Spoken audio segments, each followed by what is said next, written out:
Y si bien la entrevista que tenemos a continuación podría estar enmarcada en la semana de Halloween, nosotros nos salimos un poco de la regla y vamos a hablar con un especialista de lo paranormal que nos tiene preparado un montón de cosas súper interesantes, que vamos a hablar cosas muy chulas con él.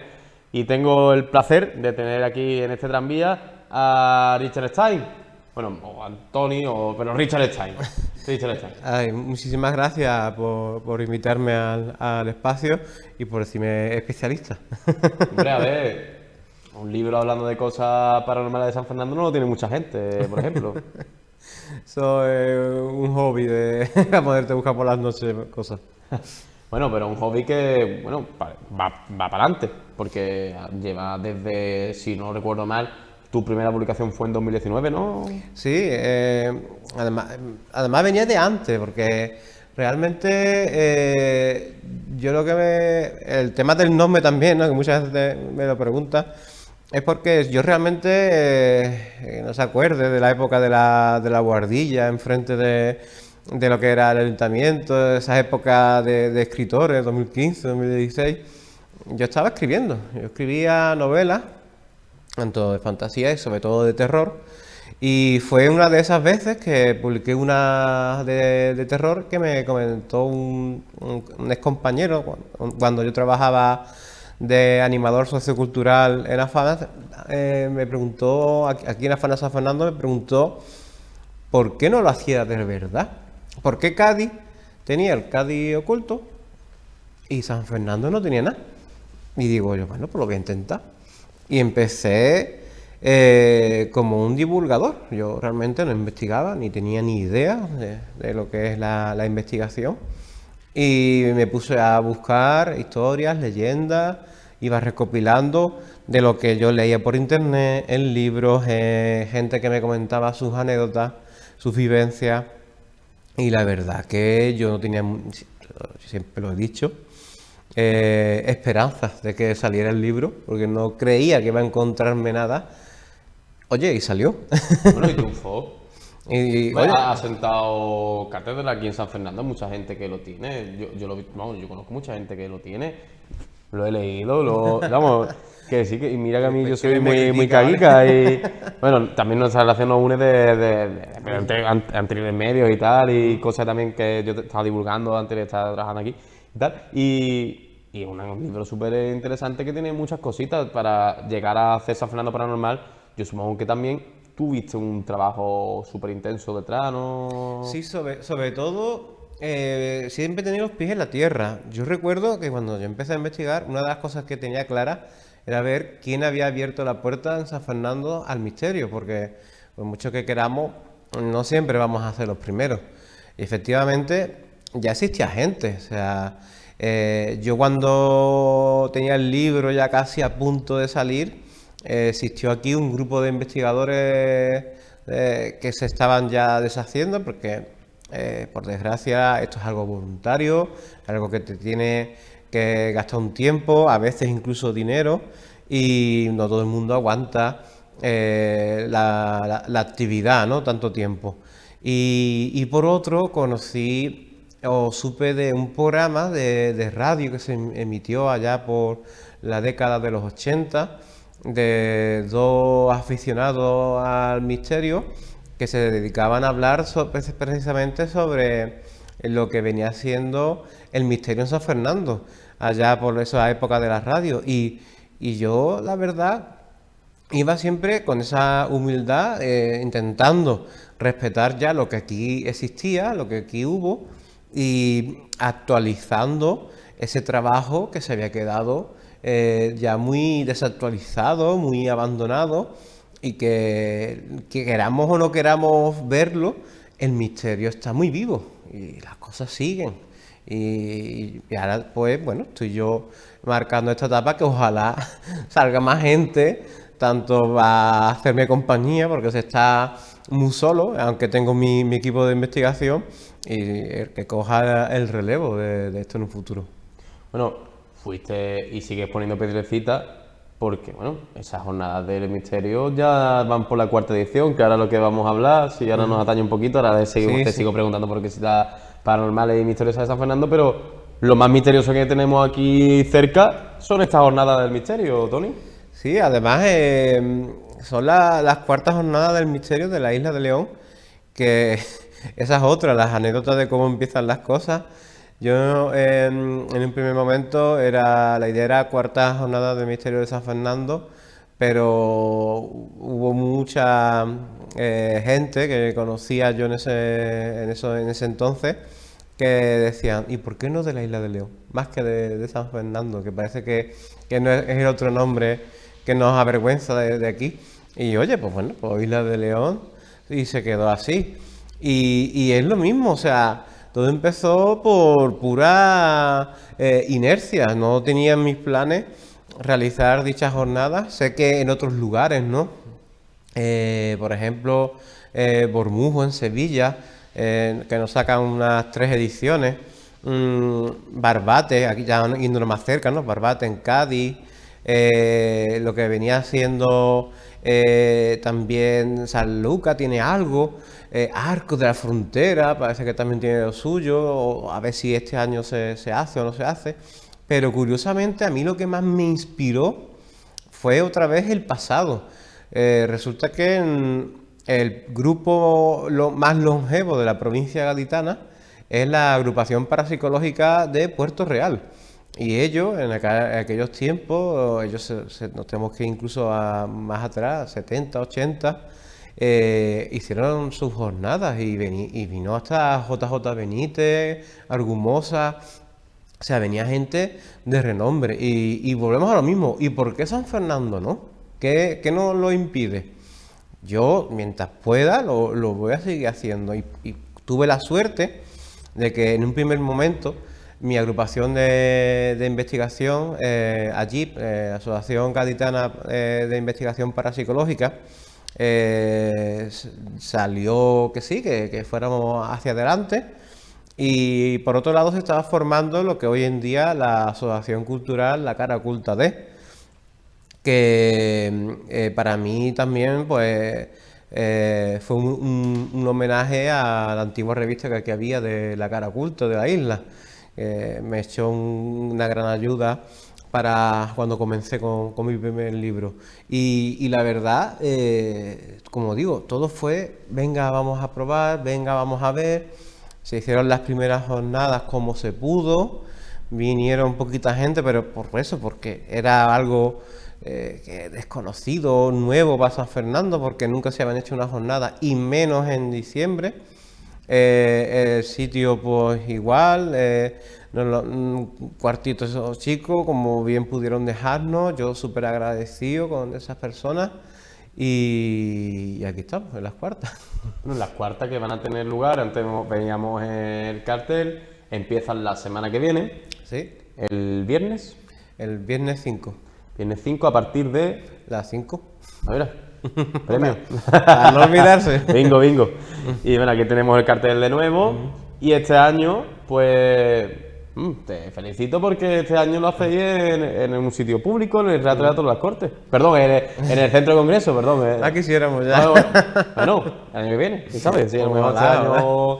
De momento se han agotado las entradas, me has dicho cada vez antes fuera de cámara, ¿no? Sí, o sea, es increíble porque yo entiendo que todo esto al fin y al cabo va por burocracia, hay una serie de pasos que hay que cumplir, pero a mí me impacta bastante que digamos, una decisión por parte del ayuntamiento o de los que están colaborando con el ayuntamiento para llevar al centro de congreso sea el miedo de que la sala no se llenara. Yo, desde mi humilde opinión, he estado en eventos que se han celebrado en la sala más amplia, en otras salas más amplias, y no he visto ningún problema cuando yo iba a esos eventos. Algunos se llenaban y otros no. A nosotros, pues, por si acaso no se llena la sala pequeña, que oye, que tampoco pasa nada, ¿no? Que bueno, apañar también. Es una sala que, en fin, allí he presentado, por ejemplo, San Fernando Paranormal y Enigma de la provincia de Cádiz. Bueno, el caso está en que ya le advertimos al personal de que cuando estuvimos las segundas y en las terceras en la Peña de los Catavinos, que yo a ellos siempre le agradeceré toda la ayuda y el apoyo que nos ha dado, había gente en la calle. O sea, la peña, que es como es, ¿no? Se llenó. La parte más de afuera, ya por así decirlo, que ellos tienen otra televisión para que los que no puedan entrar vean desde esa pequeña como antesala, ¿no? Lo que se está hablando en el pequeño escenario que ellos tienen. Y luego de eso, gente en la calle, porque no cabían en esa antesala. Entonces, bajo esa premisa, advertimos, oye, que es que esto tiene pinta de que se va a llenar. Y dijeron, no, no, la de 75 por si acaso, a que no quede mal la cosa. Y oye, que ya no hay, ya no hay entrada directamente. No, eso habla de, bueno, del impacto que va a tener esta jornada del misterio, que trae a 4 ponentes, ¿3? Tres 4, ponentes 3 y ponentes. un maestro de ceremonia, aunque a él le gustaría ser ponente, pero no hay más huecos ahora mismo. Me hace gracia porque empezamos al principio con preocupación de aforo, ¿no? A ver cuánta gente venía y a ver quién se ponía a hablar, y ahora es todo lo contrario, tenemos preocupación porque se nos está llenando y además porque hay mucha gente que quiere venir a hablar y no hay hueco. O sea, es que no damos para más días. O sea, hay 3 huecos y eso hay que llenarlo y se nos queda gente fuera que quiere venir a hablar. Bueno, ¿quiénes son las personas que vienen a la jornada del misterio? Yo súper agradecido a los que vienen porque, para empezar, como digo, esto es una jornada benéfica. O sea, es decir, nosotros para empezar no sacamos ningún beneficio, ni nada. Ya ha habido un medio de comunicación local que me ha dicho que pensaba que, o creía que somos gente lucrativa. No nos lucramos. Estos son unas jornadas benéficas donde las personas que vienen pagan ellos su propio gasto. Gema Marcos, que es la primera ponente, por ejemplo, ella viene desde Barcelona hasta aquí, hasta San Fernando, para hablar sobre, en su ponencia, los misterios de una investigadora que hablará sobre su largo recorrido que tiene esta mujer, porque tiene bastante trayectoria. Estuvo en la SEIP, que es una asociación a nivel nacional de investigadores de parapsicología. También estuvo en la época dorada del grupo BIS-BCN, que yo sé que para los que estén fuera del mundillo dirá, BIS-BCN, ¿eso qué? Pues fueron unos pioneros en el mundo de la parapsicología, actualizando los dispositivos de investigación para poder, digámoslo así, democratizarlo y que todo el mundo tuviera acceso a ciertas herramientas que sin pagar no tenías, y las emulaban muy bien a través de las aplicaciones de móvil. Y ella estuvo también ahí, aparte de su podcast de estudio oculto. O sea que es una persona que ha recorrido el misterio muchísimo, ha colaborado con muchísima gente, y para nosotros es un honor que esté aquí, ¿no? Que vaya a venir a San Fernando con todos los gastos que eso conlleva. Luego también de Almería vendrían el segundo y el tercer ponente, que es Óscar Fábregas y su mujer Raquel Berenguer, que son 2 grandes investigadores, apasionantes sus temas. Además han estado en ponencias donde a ellos se les paga, que eso sí, algo más de lucro, ¿no? Porque son gente que tiene un caché bastante grande.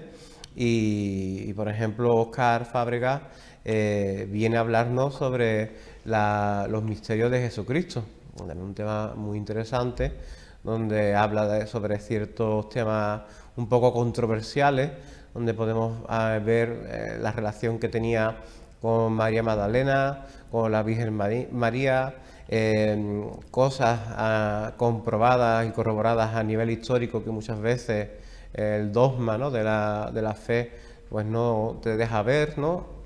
Y ya lo que sería Raquel Berenguer pues ha hecho un gran estudio a nivel nacional sobre la brujería en España, y sobre todo quitando mitos sobre qué eran las brujas, qué hacían supuestamente, todas esas cosas que tenemos en la cabeza: bruja, así, mujer, con el sombrero triangular, la escoba, que si siendo satanistas y tal, todo eso lo acaba desmitificando y hablando sobre lo que eran las brujas realmente en España y su persecución por la Santa Inquisición, realmente los motivos por lo que eran. Uf, O sea, la verdad que es un tema, bueno, son tres son temas tres- muy gordos. Sí, además, bueno, la verdad que se me viene mucha... No te quería interrumpir, la verdad, porque estaba ahí contando y no quería interrumpirte. Pero es que se me vienen muchas preguntas a la cabeza.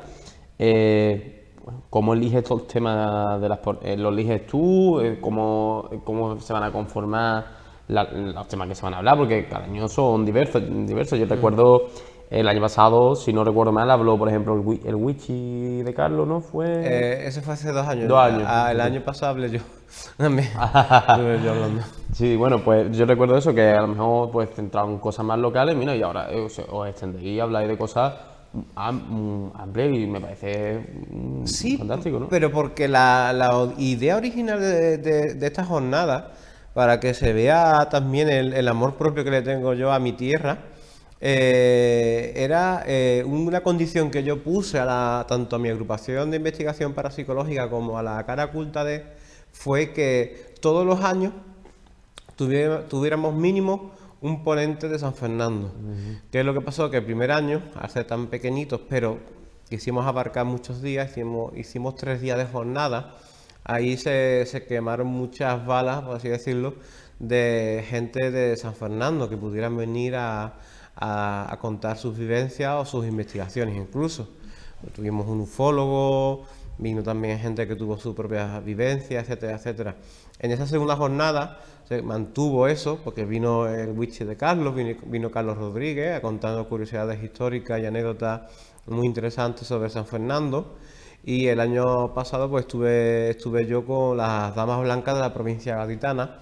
Así que es verdad que en San Fernando no he encontrado ninguna, pero soy de San Fernando y oye, quería aportar eso, ¿no? Para que no se perdiera la costumbre. Este año lo hemos intentado por todos los medios de buscarnos gente y al final por problemas de agenda, por lo que sea, pues no se ha podido y hemos roto con esa tradición.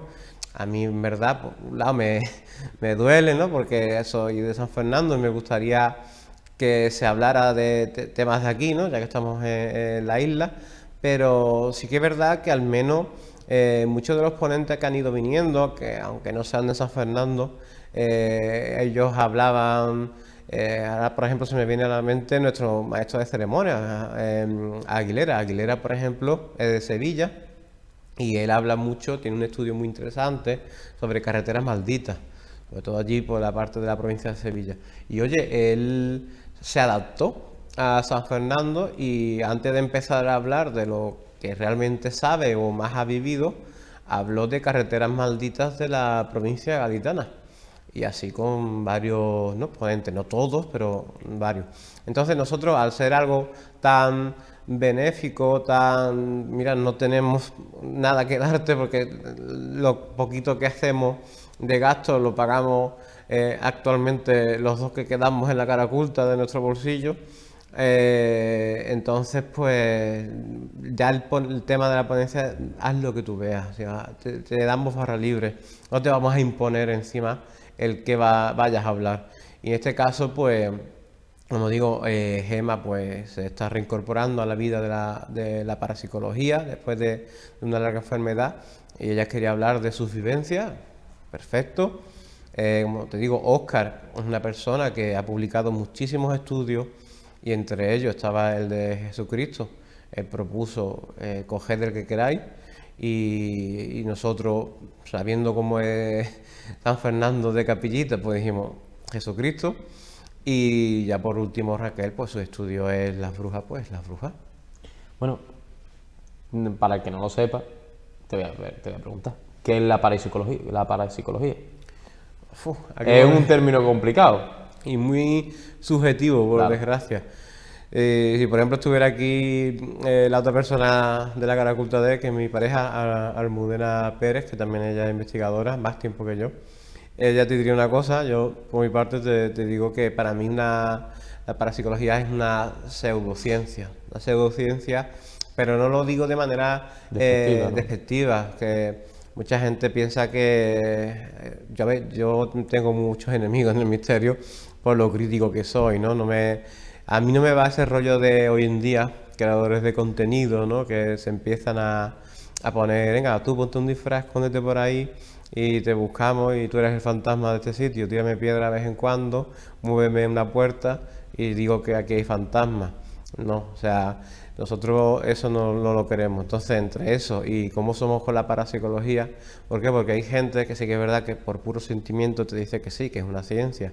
Nosotros, por ejemplo, somos lo más dogmáticos posible. Entonces, sabemos perfectamente que la parapsicología no puede ser ciencia a día de hoy, porque la ciencia, uno de los métodos empíricos que tiene, es que cuando tú quieres demostrar algo en un ambiente controlado, tú, si has dado con la tecla, podrás repetir cuantas veces quieras el efecto que quieras conseguir. Nosotros, por ejemplo, si tuviéramos, por ejemplo, este mismo plato, ¿no? Que sea un ambiente controlado, quisiéramos que algo o alguien se manifestara o moviera un objeto, si a lo mejor lo conseguimos una vez, a la que hace dos no va a ser igual.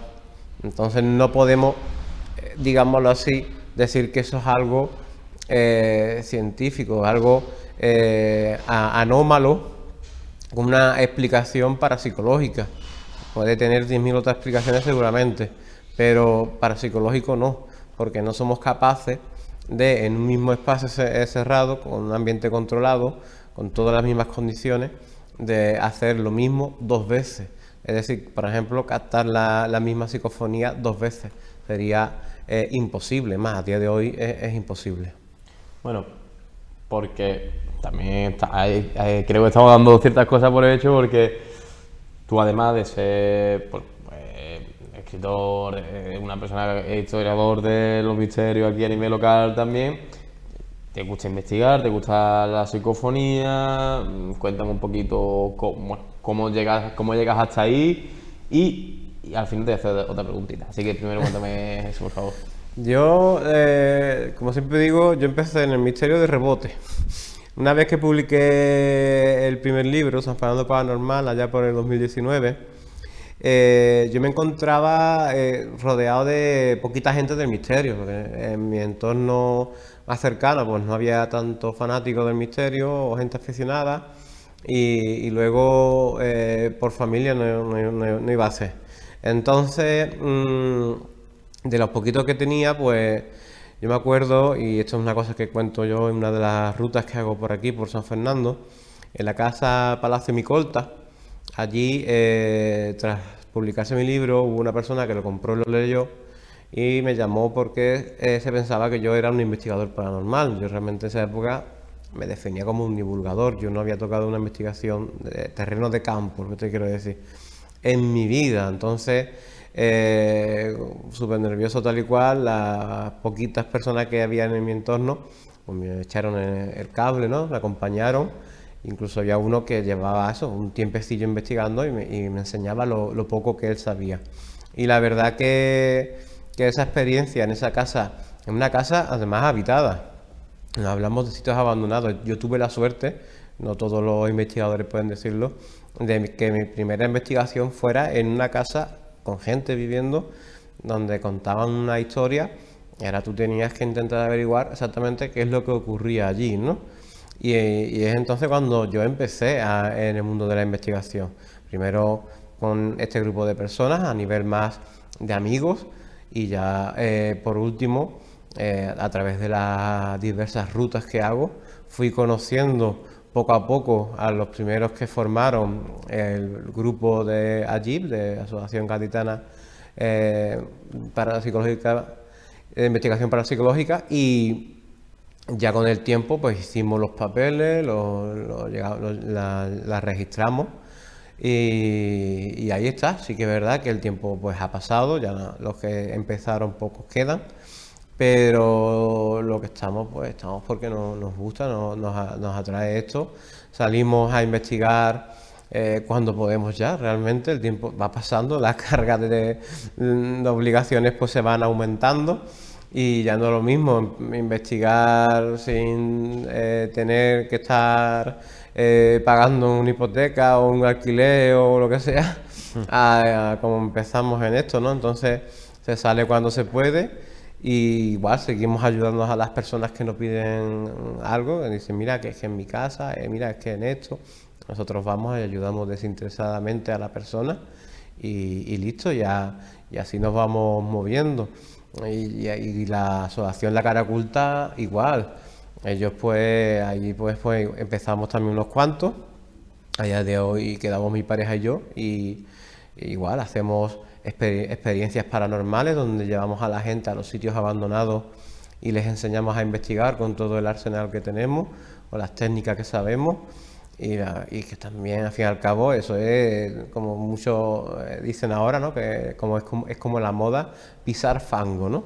Y nosotros pisamos y muchas veces pasamos frío y lo más interesante que nos ha pasado es que a las 6 de la mañana nos hemos ido a comer churros. Eso es lo más interesante. Bueno, porque también te quiero preguntar una cosa. El misterio muchas veces está vinculado con el terror. Y yo quería preguntarte, ¿siempre hay algo terrorífico o bueno, o que de respeto, o llámalo como quieras, detrás de esas investigaciones? ¿O tú cómo ves, con qué prisma lo ves? Porque a lo mejor mucha gente va a esas investigaciones y se muere de miedo. Y a lo mejor tú, ya que llevas un cierto tiempo, lo ves desde un punto de vista a lo mejor más escéptico, no sé cómo decirlo. Claro. Es que, por ejemplo, yo te digo ahora, el tema de la jornada, los tres ponentes que hay, ¿tuve ahí algo de miedo? Realmente a lo mejor Gemma pueda contar una anécdota que a más de uno pues les dé repelús y le asuste. Es que tendemos a encasillar el misterio en lo que viene siendo los fantasmas, por así decirlo. Realmente nosotros solemos decirles entidades. Entonces, realmente todo eso da miedo. Oye, pues a lo mejor hay gente que ver un ovni le asusta. O ver un milagro también, porque todas esas son ramas o subramas del misterio. Las curiosidades históricas. Yo, por ejemplo, en mi próximo libro, aquí de San Fernando, y gracias a historiadores de aquí, he ido aprendiendo muchísimo sobre la Inquisición de la isla, los piratas de aquí, y eso también, al fin y al cabo, estaría dentro de lo que vendría siendo la parapsicología como anomalías históricas que en teoría no deberían de darse. Estamos hablando de que el misterio tiene muchas facetas y muchos rostros. Podemos ponernos en lo más turbio, los bajos astrales, ¿no? Lo que serían los llamados demonios o los exorcismos. Eso pues a quien no aterraría eso, ¿no? Pero bueno, seguro que habrá gente que me diga que no la aterra. Entonces, a mí me parece que el misterio, la parapsicología está con el miedo, pues porque es un tema para mí ya puramente comercial. Yo, por ejemplo, es una espinita que tengo, que ojalá algún día me la pueda quitar, es colaborar en Halloween, ¿no? Aquí en San Fernando. Yo desde que empecé con Ruta Misteriosa, la única vez que pude hacer algo aquí en Halloween con Ruta Misteriosa fue porque fue de manera independiente en el cerro. O sea, no había nadie, estábamos nosotros solos y punto. Pero todos los Halloween, lo que viene siendo Ruta Misteriosa hace lo que son los especiales de Halloween, que son esas experiencias donde enseñamos a la gente a investigar, ¿no? Hemos estado en Puerto Santa María, en la famosa casa de la Dama Blanca. Llevamos ya casi 3 años, no hemos hecho el tercero porque nos cogió lo de la Dana en Chiclana, en el aulario, que allí pues era la antigua, que era sala de Braque, ¿no? La antigua hospital de tuberculosos. Y te das cuenta de que realmente la gente mete el misterio con Halloween por pura porque es comercial. Las películas de terror, es de miedo. A menos que te pongas a ver Ghost, todo es miedo.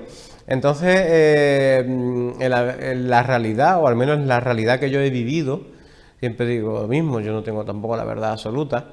En la realidad que yo he vivido, me he visto casos que me han dado mucho miedo,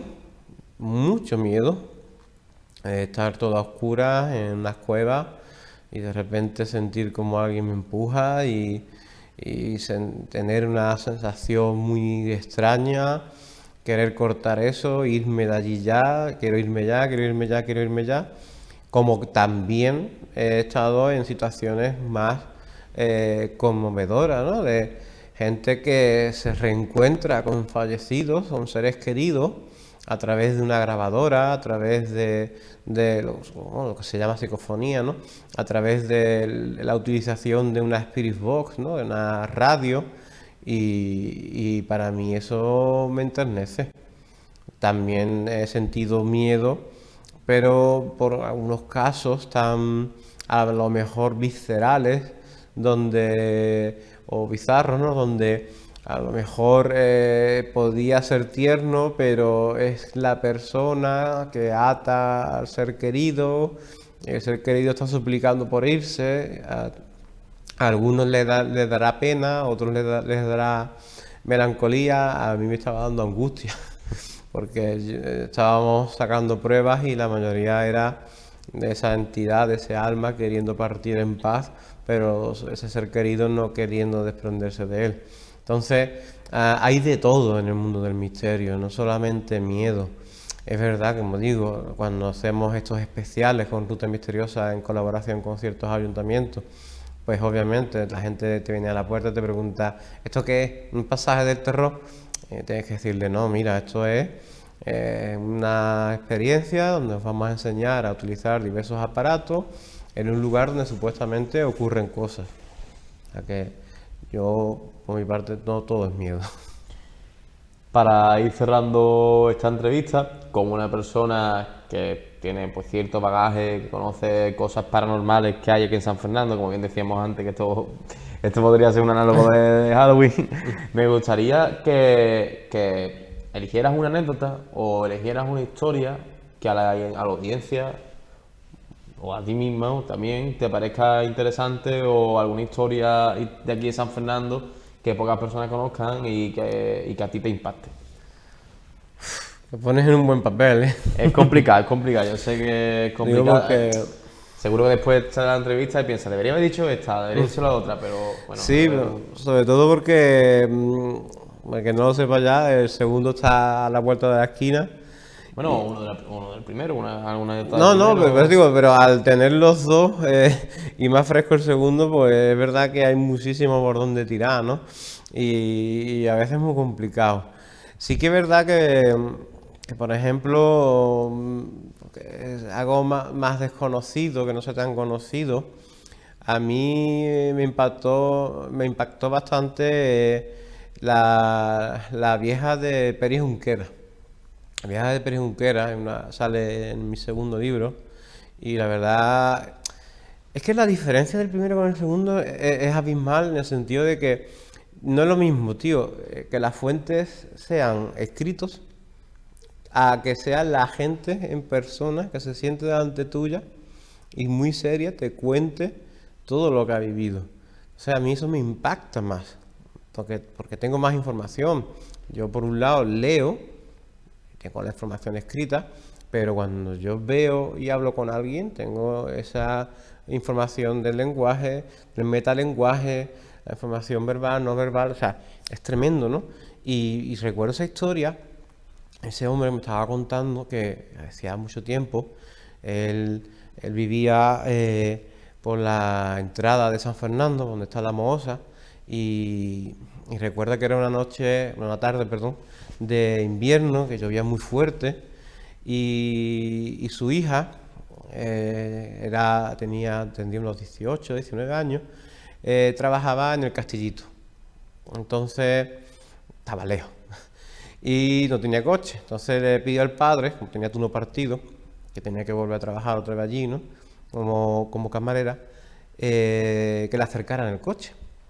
Y él aceptó y se la llevó. Y pasando por Pérez Junquera, él recuerda que, claro, era un día de lluvia muy fuerte. O sea, San Fernando, cuando llueve, no hay nadie. Y total, él iba con el coche despacito, porque claro, la lluvia caía fuerte, tú sabes, se te puede empañar el cristal, tal y eso. Y uno de los semáforos cercano al Mercadona, que está allí o estaba allí, ya no sé, estoy un poco desubicado al estar en Arco, cercano al Mercadona, Villarrubí, hay un semáforo y se puso en rojo. Y el hombre paró. En ese momento dice que caía la de Dios. Y por un momento se da cuenta, mirando por el retrovisor, que una anciana de estas vestidas como casi casi de época, ¿no? Esas abuelas con esas ropas negras, oscuras, ¿no? Una mujer encorvada, con ese típico, el típico pañuelo, ¿no? Que se ponía antiguamente, le cubría casi todo el rostro. Y esa anciana iba andando, ¿no? Ahí despacita sola, empapándose. Y la hija le dice, papá, qué pena. Dice, sí, yo me estoy pensando lo mismo. Si pasa por aquí cerca, por al lado de la ventanilla, a lo mejor le digo algo para que se suba. Dice, sí, no, porque pobrecita. ¿A dónde irá con esta lluvia? Total, que cuando llega a la ventanilla, la mujer se detiene y se gira a mirarles a ellos, con el que está por medio. Sintieron de todo menos pena. Cuando vieron el rostro, esa mujer, la hija, que tenía un poquito de la ventanilla baja, la sube. Y los dos con el corazón acelerado, porque el rostro era totalmente el cráneo. Cráneo, la mandíbula, no había ojos, no había nariz, huesos, solamente huesos. Y empezó a golpear el cristal lentamente. Dice ese hombre, si no llegase por su autocontrol, en ese momento, que con ese semáforo en rojo, él hubiera acelerado. Le hubiera dado igual si venía coche o no venía coche, él hubiera acelerado. Porque la sensación que estaban sintiendo en ese momento, dice, era de verdadero temor. O sea, el corazón acelerado y temblando. En el momento que él vio que la luz del semáforo se ponía verde, pisó y se fue de allí. Dice que al mirar por el retrovisor, en el sitio donde estaba esa anciana llamando a la ventanilla de la hija, allí ahora no había nadie. O sea, a mí eso me impacta bastante, porque es verdad que a día de hoy, como digo, ya no vivo aquí, pero la de veces que salió corriendo, lloviendo, por Néstor Pérez Junquera. Se me aparece a mis abuelitas y lo primero que le hago es el selfie. O sea, es interesante cómo tenemos tantas leyendas, pero tantísimas. Esta es una, ¿eh? El libro tiene cerca de 300 páginas del nuevo, más San Fernando el 1, que tiene cerca de 200, y en Enigma tengo una ampliación, una breve ampliación de las leyendas, también de San Fernando. Tú no sabes la de historias y leyendas que hay, que por suerte o por desgracia se están perdiendo, porque tú esto no sabe nadie. ¿Por qué? Porque mejor son vivencias que han vivido dos personas, en este caso, o una, y luego está el tabú. Por eso también yo al principio, al final me acabé poniendo un seudónimo, Richard Stein. Yo, por lo que me dedico a nivel de hobby, puedo perjudicar a ciertos familiares que trabajan en ciertos sitios. Entonces, para evitar ese hostia, pues tú eres el tal, eres el tal, prefiero Richard Stein y punto. Y yo sé que mucha gente por tabú no habla. Por tabú, por incredulidad, por no molestar, porque sé que el misterio también puede incordiar un poco. Entonces esas historias se van perdiendo. Y la isla es muy rica. Yo empecé diciéndote que cuando empecé a escribir no tenía mucha esperanza en el libro de que se lo iba a hacer siquiera. A día de hoy te digo que no tenemos que envidiarle a Cádiz nada. O sea, tenemos muchísimas leyendas, que seguro que yo no he llegado todavía a todas. Y te digo que si aquí se quisiera, se fomentaría un folclore típico de San Fernando. Pues bueno, esperamos con ganas el segundo volumen, que será presentado dentro de poco, no adelantamos mucho, ya volverás por aquí por el tranvía para presentarlo, si Dios quiere. Muchas gracias. El tranvía era otro misterio también, el tranvía. Eso era un misterio fuerte. Y hablaremos, bueno, también de ese libro y recordar la jornada de misterio que tiene lugar la semana que viene. Semana que viene, el día 5 a las 5 en el centro de congreso. Decir, por favor, que colaboran con nosotros dos asociaciones de San Fernando, tanto Calor en la Noche como Huellas Urbanas, que la entrada, como digo, es gratuita. No hay ningún coste ni nada. Lo único que sí, este año, para intentar controlar un poco el aforo, estábamos a través de la plataforma Eventbrite, donde se podía adquirir dichas entradas de manera gratuita. Pero lo que sí pedimos es que cuando una vez llegues allí, que no te va a costar nada, traigas al menos un donativo, alimento para personas o alimento para animales, para ayudar a estas dos asociaciones, que yo creo que en estas fechas es también lo que buscamos nosotros, ayudar a la gente a través del misterio, que el misterio no es solamente cuatro frikis, sino son gente bien formada, que si nos organizamos podemos ayudar a personas que lo necesitan o le hacen falta. Y creo que ahí, en ese aspecto, por favor, que no se olvide nadie. Aunque se llene la sala, pero si no se ha conseguido nada, tampoco vale. Y este año sí que podemos por fin, tanto por mi editorial, Aliar Ediciones, como por la de Óscar Fábrega, Guante Blanco, la gente que venga con su entrada gratuita, que haya soltado su donativo, recibirá un número y habrá varios sorteos de libros. O sea que encima vienes, te escuchas a tres pedazos de ponentes, a nuestros maestros de ceremonia, ayudas a alguien y te puedes incluso llevar libros gratuitos con un valor estimado en 200 euros. Planazo, planazo. Yo creo que sí, a que le guste. Pues muchas gracias por todo. A ustedes Estamos por estar en conmigo. contacto. A mí es un honor estar aquí. Gracias.